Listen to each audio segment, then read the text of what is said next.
Hello everyone, Nick the DM here to cover the lore of yet another Dungeons & Dragons Demon Lord.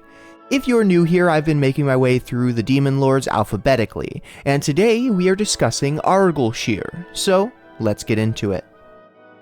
Arlgolcheir, or however you may pronounce it based on the very strange spelling, like many before him, did not start out as a Demon Lord.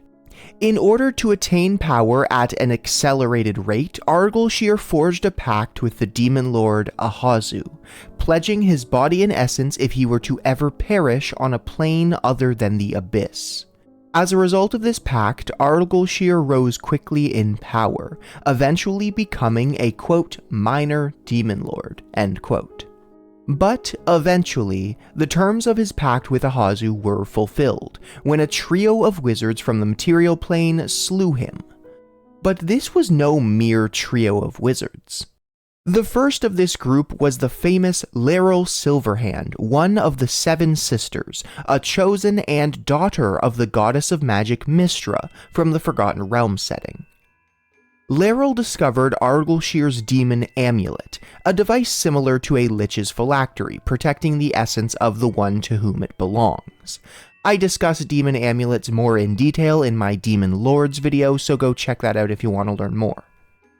After discovering the amulet, Laeral cast two sending spells.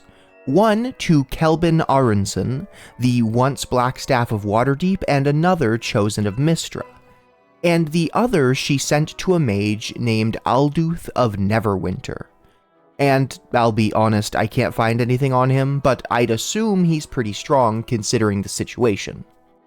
Using rogue stones, which are incredibly rare magical gemstones that can be enspelled for a gem jump spell, allowing the caster to teleport from anywhere on the planes to the stone they cast the spell on previously, Kelbin and Alduth went to Laeral's side to battle Arlgolcheir when he arrived for combat.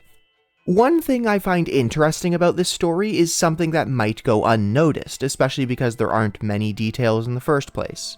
The terms of Arlgolcheir's pact with Ahazu were that Arlgolcheir would be claimed if he perished on another plane, not the Abyss.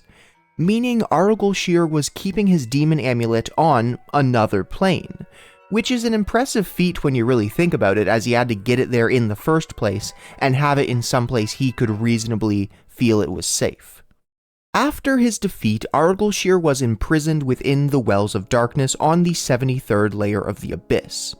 All that remained of the fallen demon lord was a corpulent pile of flesh that continued to seep through the inky black surface of the well as the Abyss slowly worked to resurrect him. As recorded in Dungeon Magazine issue 148, Arlgolcheir's well is at the bottom of a 40-foot wide, 80-foot deep pit. The walls of the pit are smooth, but not impossible to scale. In 3.5e, the difficulty class to climb the wall was a whopping 30, so technically not impossible. In the center of the floor of this pit is the window into Arlgolcheir's well. This window is a pool that appears to be perfectly still, inky black liquid. The surface of the pool yields to pressure similar to a balloon filled with water. Surrounding this pool at the base of this pit are heaping piles of rotted flesh, oozing with foul-smelling liquids. Several large Chasme demons and ancient abyssal ghouls perch atop this rotting flesh, feasting upon the ever-regenerating remains of Arlgolcheir. The mounds of rotting flesh continued to grow and would eventually have allowed Arlgolcheir to regenerate if not for the meticulous effort of the scavengers, which kept the Abyss from reforming the fallen demon lord.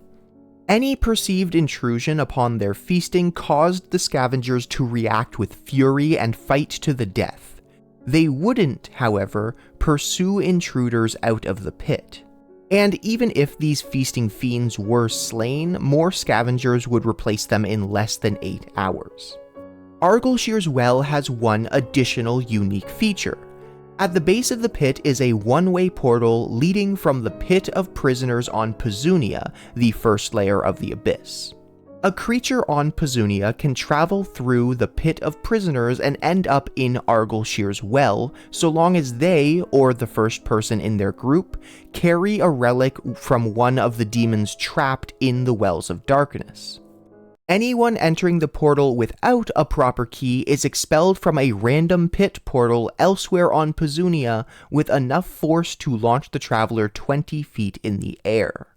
Unfortunately, as I said, this portal is one way, so adventurers who don't have their own means of escaping the 73rd layer of the Abyss need to either find a way out or accept that this is where they will remain. If someone were to stare into the depths of the pool at the base of this well, they would have seen the vague outline of a corpulent, scaled figure with a 3-pronged horn growing from the tip of his elongated snout. This body appeared pale and lifeless, and would not move, and any attempts to communicate with the dead demon lord would have been destined to fail. Now, you may have noted that I have, at times, been speaking in the past tense throughout this video. Well, that is because Arlgolcheir has since been freed from his imprisonment. Or, what remains of him anyways. The 2023 adventure Turn of Fortune's Wheel has given us new lore for Arlgolcheir. In this adventure, we are informed that the Arcanoloth Shemeshka has freed Arlgolcheir from his abyssal prison and dropped him in the realm of Graz'zt, a beholder deity, for the purpose of using him to terrorize a group of Modrons as part of her plan to expose the Modrons to fiendish influence in order to cause chaos, blah blah blah. That's not important. How Shemeshka managed to release Arlgolcheir isn't directly stated in the adventure. But in my video on Ahazu, the ruler of the Wells of Darkness, I mentioned a way in which prisoners can be freed, so it may be related to that. However, due to circumstances around Arlgolcheir's release being unclear, and me not wanting to repeat myself, I will leave that method in the Ahazu video, so go check that one out if you want to know more. Arlgolcheir has been reduced to a semi-dead pile of ooze, which is being constantly trampled upon by the aforementioned Modrons. The Demon Lord rapidly regenerates, making him effectively impervious to damage, but due to the constant tread of the Modrons, he is unable to fully restore himself, thus perpetually keeping him in this pitiful state. We are also given some rough statistics for Arlgolcheir's Ooze form. The Ooze is sentient and chaotic evil, having an intelligence of 20, a wisdom of 22, and a charisma of 17. It also can hear and has dark vision within a range of 120 feet. The Ooze can speak common and abyssal, though its voice is a halting rasp that chokes frequently. When a creature enters an area covered by the Ooze for the first time or starts its turn there, as typical D&D terminology goes, it must make a strength saving throw DC 16 or it is restrained and takes 10d10 acid damage. Though, as per usual, a creature can repeat this save at the end of each of its turns. The Demon Lord can choose not to restrain a creature if he so desires, but it seems the acid damage is out of his control. Arlgolcheir seeks to resume his demonic form and escape Graz'zt's realm. To that end, the Demon Lord tries to convince any passerbys to halt the Modrons trampling him. If the Modrons are stopped or rerouted, it only takes 18 seconds, or 3 D&D rounds, for Arlgolcheir to regenerate into a version of his true form. This version is that of a constantly rotting and reforming corpse, with shifting features.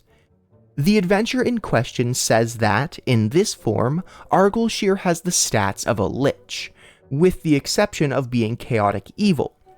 Interestingly, although somewhat frustratingly, the adventure says nothing about any other alterations to his statistics, including his creature type, which it says would be that of a lich, which implies that Arlgolcheir would be considered undead, not a demon. Yet at the same time, Arlgolcheir's wisdom and charisma are higher in ooze form than that of a standard lich, and I would imagine he would at least keep his mental statistics. Long story short, the explanation is lacking as to what his statistics actually are. Then again, the adventure did say this was a version of his true form, so everything is kind of up in the air. and in truth that is very fitting for a demon. The joy of his release is so great that Arlgolcheir shares any of his knowledge with his rescuers, right before very quickly turning against those who saved him. And with that, I have covered everything about the Demon Lord Arlgolcheir. Hopefully revealing these secrets has no unforeseen consequences. But anyways, I hope you've all enjoyed this video. If you have, you can show your support by leaving a like, subscribing, or commenting what you thought. I should be back with another Demon Lord video very soon, so keep rolling perception. Thank you all so much for watching this video, and I hope to see you next time. Bye.